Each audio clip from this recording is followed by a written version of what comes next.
Here we go. Welcome back to another Insider Masterclass with yours truly, Sam Portland. And today we are going to look at adaptation and intensity and how these things interconnect. Because something that I have been thinking about and something that is really important to me is helping coaches and helping people like you come away from spending too much time obsessing over non-specific things to create specific outcomes. Like, you're here because you want to develop speed. You're here because you want to improve your athlete's speed.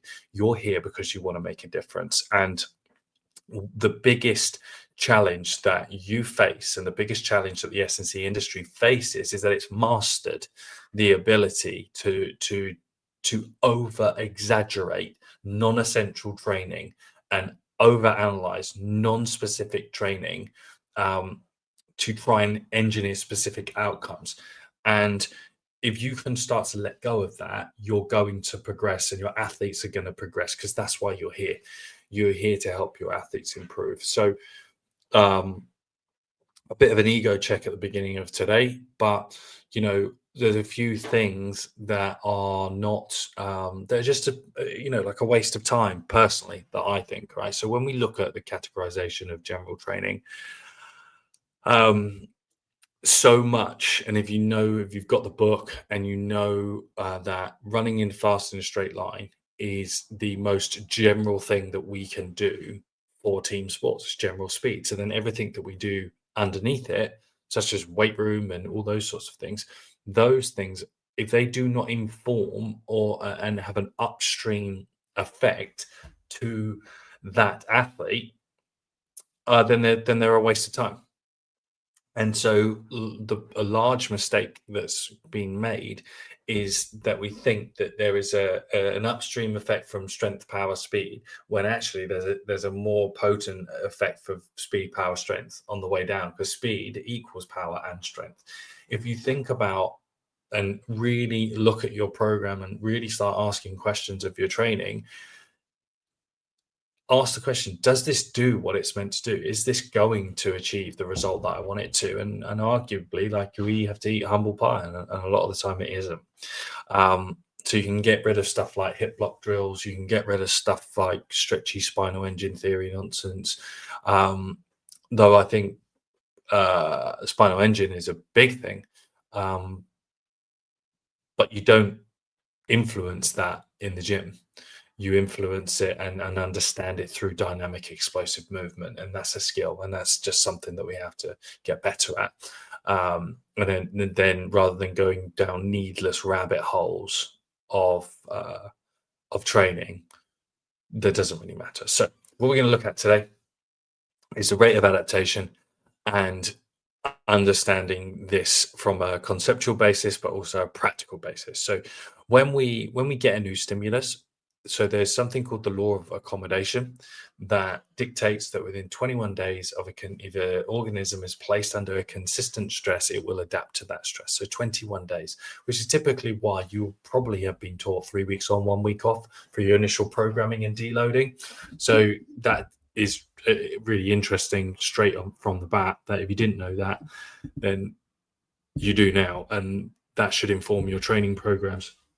However, when we start to think about this, we need to rig this in our favor. So first and foremost, that initial adaptation from stimulus is sometimes not always positive. It can be negative. For example, if you've not done back squat for a while and you start back squatting, you're going to get really sore. I don't know about anyone else, but I always get super sore from squatting, as opposed to like deadlifts and stuff like that. They just really crank me up, and they do a lot of other athletes.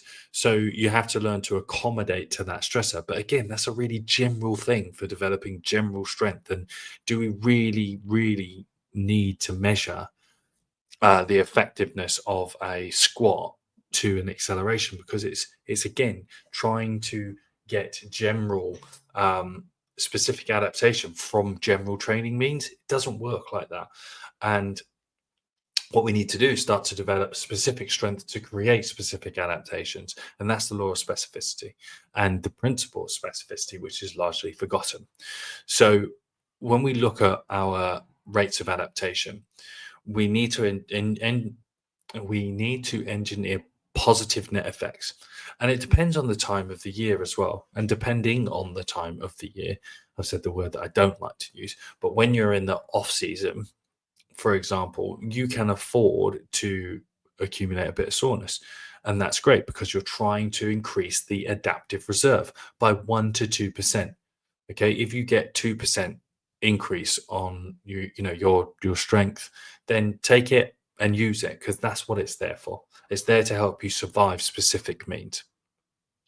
So we can then start to consider, if you look at the initial adaptation, early adaptation, late adaptation, we want to ride that wave as best as possible. But we never want to get to negative adaptation because of the law of accommodation. If we start creating negative adaptation with the stressor, which a lot of team sport athletes suffer from, this perpetual cycle of creating negative adaptation, using the principle of specificity in the wrong way. So if we, the golden one is that athletes, coaches, they try to keep improving their compound exercise and lifts all year round, which is actually going to negatively detract from the qualities that are trying to improve for team sports. So it's creating a negative net adaptation, and then that exercise will become redundant. So we want to take a really targeted example of this and practically applied. We want to make sure that we do manipulate this rate of adaptation. We don't, for a lot of athletes, if you look at the diagram that's got the big red X on it, we typically find we do weight room and then run fast and tear hamstrings and run slow, essentially. So what we want to be able to do is create the intensity curves and think about those red dots as exercises or adjustments of specificity as we're going up the curve to nurture the adaptation. So we don't get soreness, which is really important for long periods of time. And we also are able to continue to create continuity within the training process, which is really important. Continuity is so important, which allows the adjustments. We go back to the law of accommodation every 21 days, the adaptation, where we want to be changing things roughly every 21 days in season, at least, in order to maximize the dose load response. Okay. So a lot of my athletes in season, I actually work with them on 14-day cycles, and we look at three to four workouts over 14 days and seeing what's happening to make sure that we're getting the adjustments that we want. But that's for later down the line. But here we're going to look at, for example, a banded single leg load and smash as a specific strength exercise for acceleration. So our initial adaptation from that, we're going to get skill. So we're going to get motor unit recruitment and motor learning in those positions.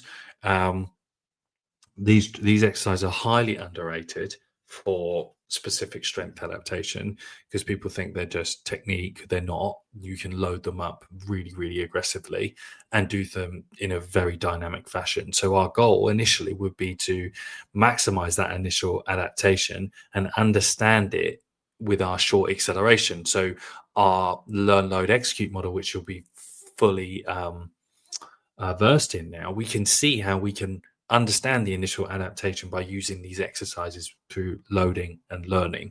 And then we can intensify that. So we could start with maybe a purple band and then end up with a green, then a blue, and maybe those big beefy orange ones. And as long as the execution of the movement is still happening to an acceptable speed, remember, we don't want it too slow, because if it's too slow, it's going to start to detrain acceleration. We can then manage that adaptation. So we will improve, say, a purple band wave. We'll get initial adaptation through coordination, speed of movement, rate of force development, and we can nurture that. But then we're going to need to develop a little bit more specific strength to then improve acceleration ability. So we can isolate this as our base movement, and then we can tag onto it all of our resisted work and our accelerations and our confirmation work. So you should be able to see how this can start working. And I challenge you to case study and utilize them. Just focus on one specific aspect of acceleration using a couple of specific exercises and become invested in that and see for yourself the power, because it is absolutely mind-blowing. And better yet, the irony of it is that your base gym strength will go up anyway. It will, because speed equals strength and power.